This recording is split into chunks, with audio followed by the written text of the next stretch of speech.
Hi, everybody. It's Matt from Discover College Soccer. I hope you're enjoying the podcast, whether that's on YouTube or your favorite podcast platform. Don't forget to hit the subscribe button. I also wanted to let you know about the Discover College Soccer Study Table.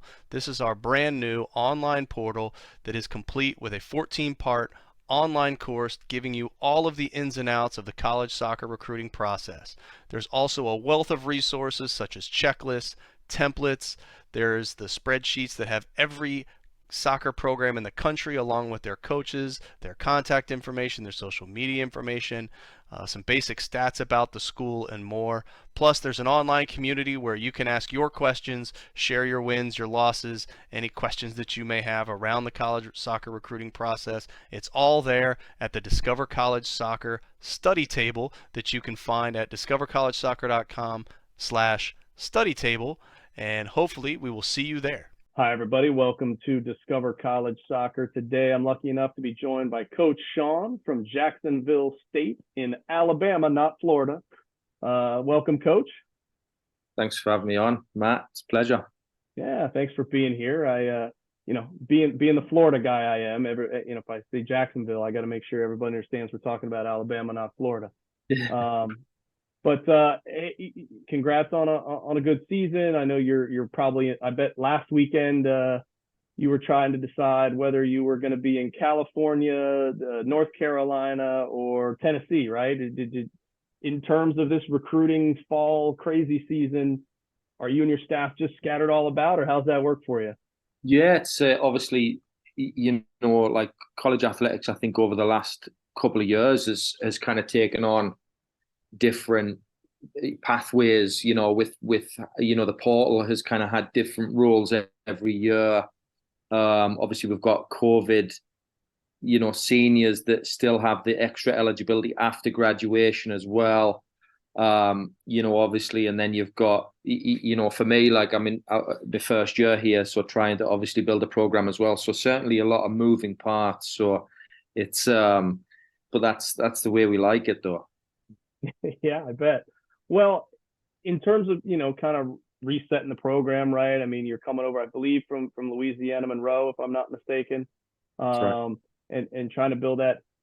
What's it like trying to recruit to a Division I program, but one that, maybe people aren't familiar with, one that's, kind of in a rural part of Alabama and really kind of maybe changing the mindset of what people think of when they think of Jacksonville State soccer? Yeah, it's quite interesting to be honest. I mean, like, just I've been at a few different universities now, both on the men's side and on the women's side, and I've coached Division One, I've coached Division Two, NAIA as well. And really, recruitment is different everywhere, but at the same time, it's the same everywhere. So, just like speaking in general terms, every university or every place is going to have it's going to have things that are appealing to people. So I think wherever you are, what you've got to try to do is figure out what type of person is going to fit at the university that you are at, maybe what the landscape is around campus. So, do you have a major city close to you that has really good soccer, or are you going to have to rely on another area as well to be successful? So certainly wherever you are, that for me has been, or wherever I've been, that's been ultimately what we've had to try to start doing as we look to build a program. And that's no different here. Well, in terms of recruiting and building that program, you mentioned the portal. I'm pretty sure that accent of yours is not from Alabama. So, what is it? What are you looking for in players? We're looking at international versus bringing in the portal versus the traditional freshman. Like, what kind of goes into all of those decisions? Yeah, so like for us, we've well, for everybody, you're looking for good players. You know what I mean? So, and I think for everyone as well, you're looking for the best students possible. And I think the interesting thing about our sport that is maybe different, and again, I don't know how prospective student athletes may not know that there are headcount sports such as football that all of their, they have 85 scholarships at this level. And for us, we are an equivalency sport. So ultimately what we can do is we can give partial scholarships from soccer money. We can use academic money to create a package as well. There's an in-state tuition rate and there's an out-of-state tuition rate as well. So we can piece together scholarships with regards to that to try to make it best fit for the athlete. So, but you're right. Yeah, I'm not from Alabama, actually. Well, in your recruiting, kind of besides the obvious, we're looking for the best players possible, right? What is it that you that catches your eye, whether you're at a tournament or maybe it's an ID camp or kind of what makes up a player right now that maybe you're looking for to bring to the program? So for me, like, I like attacking soccer, football. And I think, for me, finding players that, I want to coach players who are not, it's easy to say fun to watch, but, I want to coach the player that I would pay to watch, you know what I mean? And don't get me wrong, like I know I'm really fortunate to be doing this career, and there's nothing better for me than being around a group of young players who they want to learn, they want to get better, they see value in me being their coach, they see value in our community that we're creating. And I think the real interest in, like, for me, that, like, putting on the training kit, having some brand new balls, some fresh cut grass, I'd pay to do that. I would actually pay to do that. So, like, a lot of people talk about athletes being fortunate to maybe have an opportunity to play Division 1. I am the fortunate one because I get to work with some absolutely unbelievable footballers, and I'll give you an example. We have a player here that last night she qualified for the Under-20s World Cup, which is in Colombia. Now, we're going to miss her. She's Austrian. So we're going to miss her for a couple of weeks during the season. But what an amazing experience she's going to have playing in a World Cup. And, we had a girl the other day that made her first full national team appearance for Bulgaria. So, unbelievable, like, things that I get to share with these kids. So, but in terms of what maybe I would look for is certainly, players that I would pay to watch is by definition what I'm looking to coach and be around every day. Awesome. Well, I know you have an ID camp coming up, and ID camps seem to have gotten just to be a really big part of college recruiting these days. So how many ID camps do you generally have in a year, and how important are they to your overall recruiting? Yeah, so what I will say is for us here, like, I've genuinely not experienced the volume of interest in Jacksonville, like in a university that I've been a part of before like this. I mean, you can imagine what emails like, and on one email chain that I made a mistake and put my cell phone number on. I'm probably never going to do that again. But so ID camps are a way for us to pull recruiting kind of together. I think for everybody, sometimes ID camps get a bad rap, really, but and sometimes become a bit of a money grab. But for us, like I said before we started recording, we've got 3 girls coming to us in 2024 that attended ID camps this summer. Now, whether we had identified them before or they have signed up for the ID camp in a hope of getting in front of us, that's obviously certainly a part of the conversation as well. But for us, like, we always say that ID camps there's 3 things that you can get from an ID camp. Learn about college soccer in general. You can obviously get better at soccer is another one as well.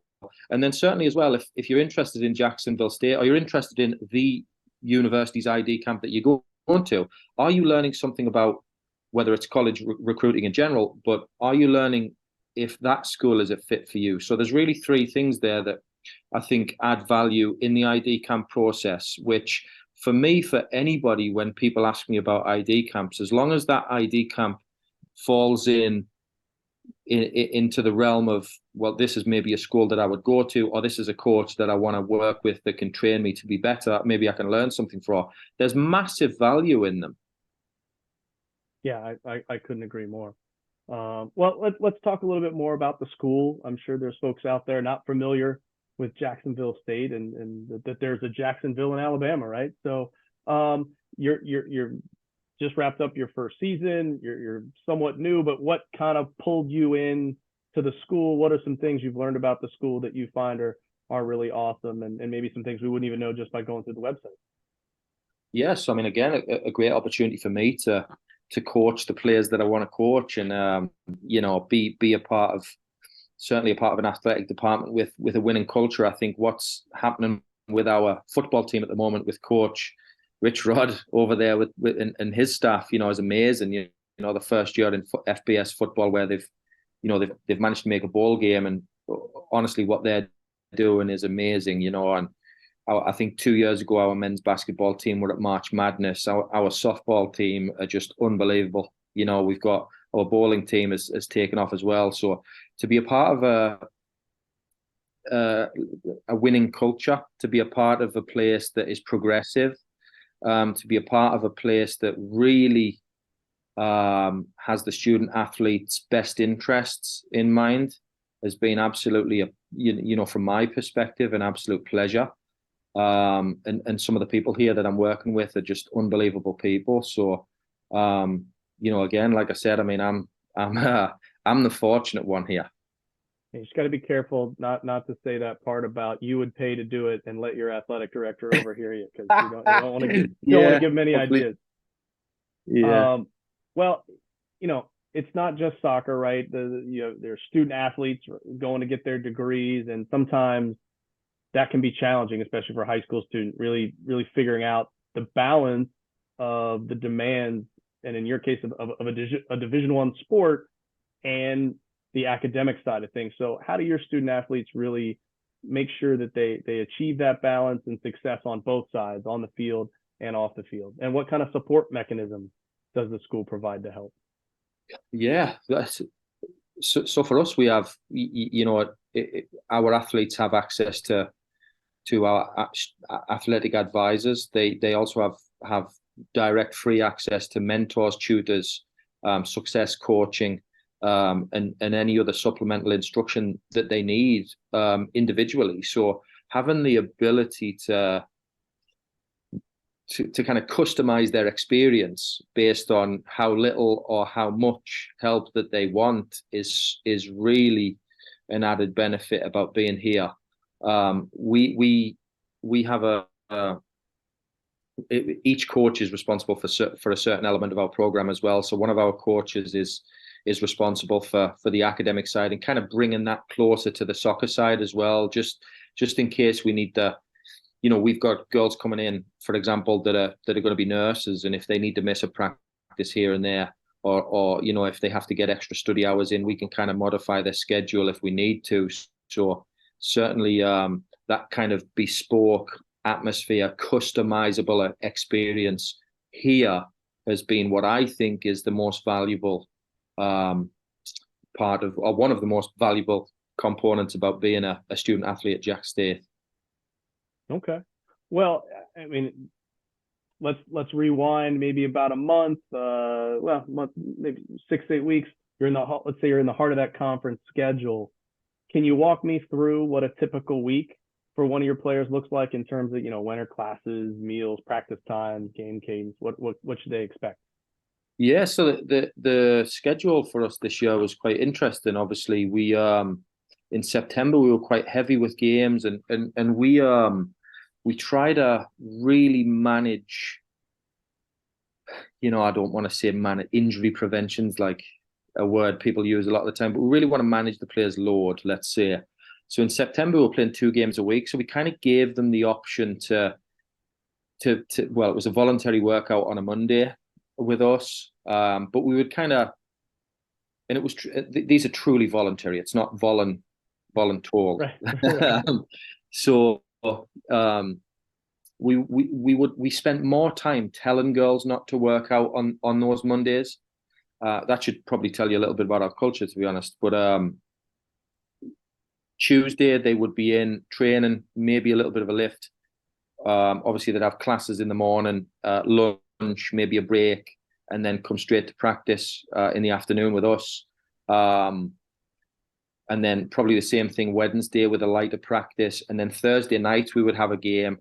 So that would kind of give them the chance to nap or whatever it is, particularly if it was a home game. If it was an away game, we would have already traveled on the Wednesday.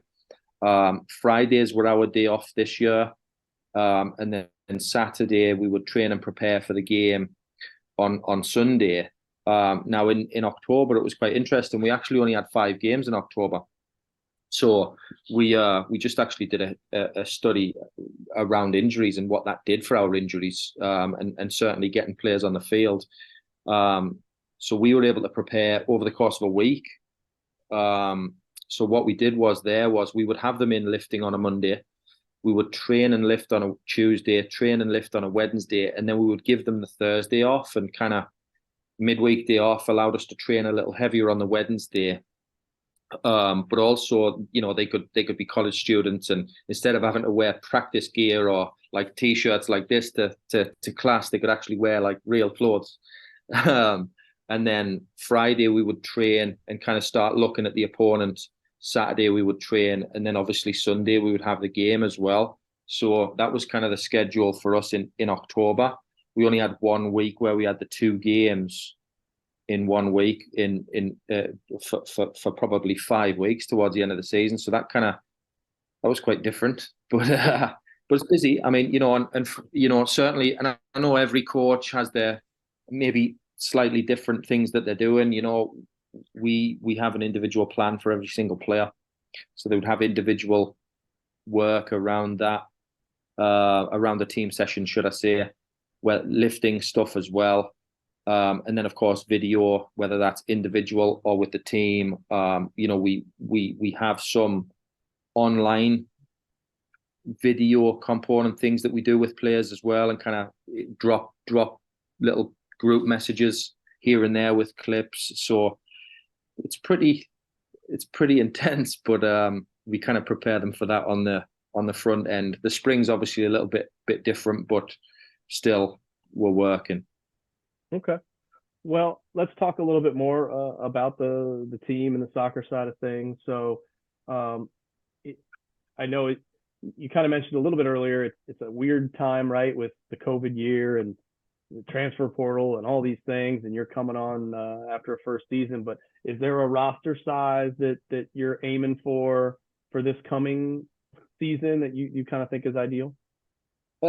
So this past year, I think for us, with a couple of injuries that we inherited and a red shirt, we're a little bit higher on the roster size with 29, whereas this year coming up, we're going to try to get that a little bit lower.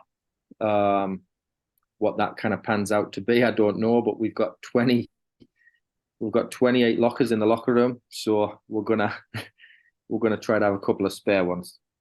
Oh, okay. All right. Makes sense. Well, besides your roster of players, I'm sure you have a staff roster. So can you talk to me a little bit about your staff, whether that's assistant coaches or other staff from the athletic department that helps out with a team? What role does everybody play there? Yeah, so that's again one of the biggest one of the biggest positives for us here is that we're fully stocked in the staffing area. Although I say that we're hoping within the next year to be adding a second full-time assistant. We have 1 full-time, we have 2 graduate assistants, and then 2 student managers as well that are able to help us. One of them works on some analysis for us, and we're actually going to be making that both of those positions analysis based. In different areas of the game, and then we share with football a strength and conditioning coach, and for us, I can't stress how good we have it there, with that side of our program as well. And then we have our own athletic trainer and then our own academic advisor. So my office is set up kind of like a meeting room and an office space for me as well. And we meet every week, and it's gets pretty full in here. So I'm happy about that. Yeah, no, that's definitely a good problem to have, right?